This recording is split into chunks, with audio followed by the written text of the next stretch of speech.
1982 ഇള എന്ന സിനിമയിൽ അഭിനയിച്ച ദേവി ബാലയ്ക്ക് പിന്നീട് എന്ത് സംഭവിച്ചു?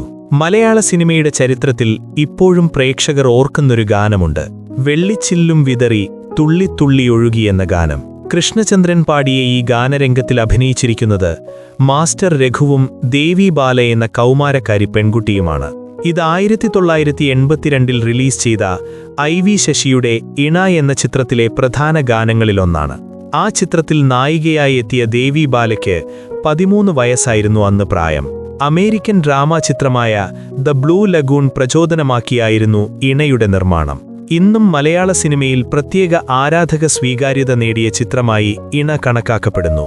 കൗമാരപ്രായത്തിലെ രതിയോടുള്ള അഭിനിവേശം, ശൈശവ വിവാഹവും അതിന്റെ പ്രത്യാഘാതങ്ങളും എന്നിവയാണ് ചിത്രം പറഞ്ഞുവച്ചിട്ടുള്ളത്.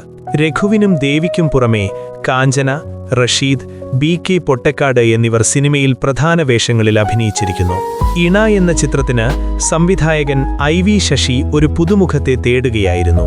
ഏറെ തിരച്ചിലിന് ശേഷം ആന്ധ്രയിൽ നിന്നും ദേവി ബാല എന്ന പെൺകുട്ടിയെ കണ്ടെത്തുകയായിരുന്നു. 1978 IV ശശിയുടെ തന്നെ ഇനിയും പുഴയൊഴുകുമെന്ന പടത്തിൽ ബാലതാരമായി ദേവി ബാല അഭിനയിച്ചിട്ടുണ്ട്. സോമന്റെയും വിധുബാലയുടെയും മകളായിട്ടായിരുന്നു വേഷം. 81 ജലരേഖ എന്ന മറ്റൊരു പടത്തിലും മുഖം കാണിച്ചെങ്കിലും ദേവി ബാലയെ ആരും തിരിച്ചറിഞ്ഞില്ല.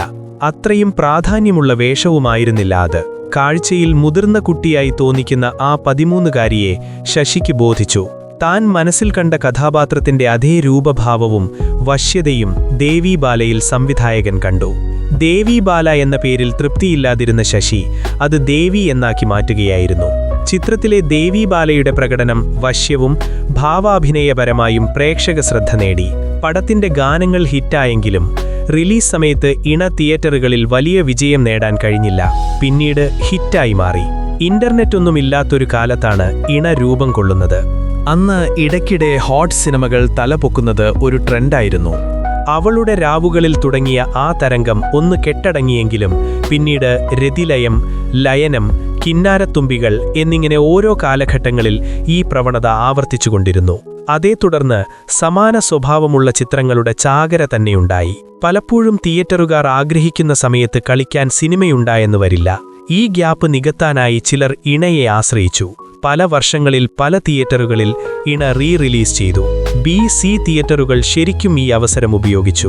പ്രധാന കേന്ദ്രങ്ങളിൽ പോലും ചിലയിടത്ത് റെഗുലർ ഷോയും ചിലയിടത്ത് നൂൺ ഷോയും കളിച്ചു. 2ാം വരവിലും 3ാം വരവിലും പടം തിയേറ്ററുകൾ നിറച്ചു. പലയിടത്തും ടിക്കറ്റ് കിട്ടാതായി. യുവാക്കളുടെ വലിയ നിര തന്നെ ദേവിയുടെ മാദക സൗന്ദര്യം ആസ്വദിക്കാനായി ഇടിച്ചുകയറി. പടത്തിലെ ഹോട്ട് സീനുകൾ മുൻനിർത്തിയുള്ള പോസ്റ്ററുകൾ പ്രത്യക്ഷപ്പെട്ടതോടെ ഹൗസ്ഫുൾ ബോർഡുകൾ തൂങ്ങി. കരിഞ്ചന്തയിൽ പോലും ടിക്കറ്റ് വിൽക്കപ്പെട്ടു. അങ്ങനെ റിലീസ് സമ്പ്രദായം ചിന്തയിൽ പോലും വരാത്തൊരു കാലത്ത് തിയേറ്ററുകളിൽ തരംഗമായി ഇണ. എന്നാൽ ഇതൊന്നും നായികയ്ക്ക് ഗുണം ചെയ്തില്ല. ഇണ തിയേറ്ററുകളിൽ തകർത്തോടിയ കാലത്ത് ഇതൊന്നും അറിയാതെ മദ്രാസിൽ ജീവിതം നിലനിർത്താനായി പെടാപ്പാടുപെടുകയായിരുന്നു ദേവി. പലതരം ജോലികൾ ചെയ്തു. പല പ്രതിസന്ധികളിലൂടെയും കടന്നുപോയി. എന്നിട്ടും സുരക്ഷിതമായൊരു സ്ഥാനത്തെത്താനായില്ല. ദേവി എന്ന നടിയെ മുഖ്യധാരയിൽ നിന്ന് ആരും തിരിഞ്ഞു നോക്കിയില്ല. സിനിമാ വാരികകൾ അവരെക്കുറിച്ച് എഴുതിയില്ല. അവർക്ക് വഴിത്തിരിവ് നൽകിയ IV ശശി പോലും പിന്നീടൊരു സിനിമയിലേക്കും ദേവിയെ ക്ഷണിച്ചില്ല. ക്രമേണ മറവിയുടെ ആഴക്കയങ്ങളിലേക്ക് മെല്ലെ മാഞ്ഞുപോവുകയായിരുന്നു ദേവി. നിറമുള്ള രാവുകൾ, തിമിംഗലം, യുദ്ധം, അഷ്ടപതി, മൈനാകം എന്നീ മലയാള പടങ്ങളിൽ ചെറുവേഷങ്ങളിൽ വന്ന ദേവി നിറമുള്ള രാവുകളിൽ വേശ്യാലയത്തിൽ അകപ്പെട്ട പെൺകുട്ടിയായാണ് അഭിനയിച്ചത്.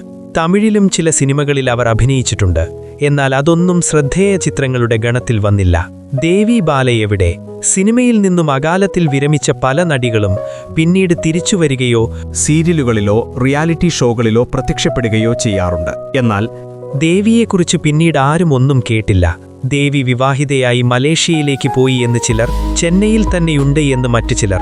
ഒന്നിനും സ്ഥിരീകരണമുണ്ടായില്ല. ഒന്നും നിഷേധിക്കപ്പെട്ടതുമില്ല. പിന്നീടൊരിക്കലും പൊതുശ്രദ്ധയിലേക്ക് ദേവി മടങ്ങിയെത്തിയില്ല.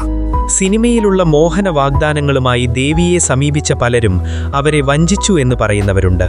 പക്ഷേ ദേവി ആരോടും പരാതിപ്പെട്ടില്ല. അന്നത്തെ സാഹചര്യങ്ങൾ അത്തരത്തിലുള്ളതായിരുന്നു. അടുത്തിടെ യൂട്യൂബിൽ ദേവി അഭിനയിച്ചൊരു തമിഴ് സിനിമയ്ക്ക് താഴെ ഒരു പെൺകുട്ടി വന്നിങ്ങനെ കമന്റ് ഇടുകയുണ്ടായി. ഈ സിനിമയിൽ അഭിനയിച്ച ദേവി ബാലയുടെ മകളാണ് ഞാനെന്നും ദേവി ഇപ്പോൾ മധുരയിൽ ഒരു സിറ്റിയിൽ ഫോട്ടോസ്റ്റാറ്റ് കട നടത്തുന്നു എന്നുമായിരുന്നു കമന്റിന് താഴെ ചിലർ അക്കാര്യം സ്ഥിരീകരിക്കുന്നുമുണ്ട്. അവരിൽ ചിലർ ആ പ്രദേശത്ത് ദേവിയെ കണ്ടതായും ഒപ്പം നിന്ന് ഫോട്ടോ എടുത്തതായും അവകാശപ്പെടുന്നു. അതിന്റെ നിജസ്ഥിതി ആർക്കും അറിയില്ല. ദേവി പിന്നീട് ഒരിക്കലും മാധ്യമങ്ങൾക്ക് മുന്നിൽ വന്നിട്ടില്ല. ഒന്നുകിൽ അവരൊരു കുടുംബിനിയായി സ്വസ്ഥമായ ജീവിതം നയിക്കുന്നുണ്ടാവണം. അതിനപ്പുറം എന്താണ് അവരുടെ ജീവിതത്തിൽ സംഭവിച്ചതെന്ന് ആർക്കും വ്യക്തമല്ല. ഒരുപക്ഷേ നടിയായിരുന്നൊരു കാലം ദേവി അറിഞ്ഞോ അറിയാതെയോ മറക്കാൻ ശ്രമിക്കുകയാവാം. ഈ വീഡിയോ കാണുന്നവരിൽ ആർക്കെങ്കിലും ദേവി ബാലയെക്കുറിച്ചുള്ള എന്തെങ്കിലും വിവരങ്ങൾ അറിയുമെങ്കിൽ കമന്റായി രേഖപ്പെടുത്തൂ. ദേവി ബാലയെപ്പോലെ പ്രേക്ഷക മനസ്സിൽ ഇടം നേടി പിന്നീട് അവസരങ്ങൾ ലഭിക്കാതെ സിനിമാ ലോകത്ത് നിന്ന് മകന്നുപോയവരേറെയാണ്. വാർത്ത തയ്യാറാക്കിയത് Rasheed Thozhiyoor, Fusion Flix Media. ഇനിയും പറയാനുണ്ട്. സിനിമാ ലോകത്തെ മറന്നുപോയ കഥകളുമായി വീണ്ടും വരാം. Stay tuned.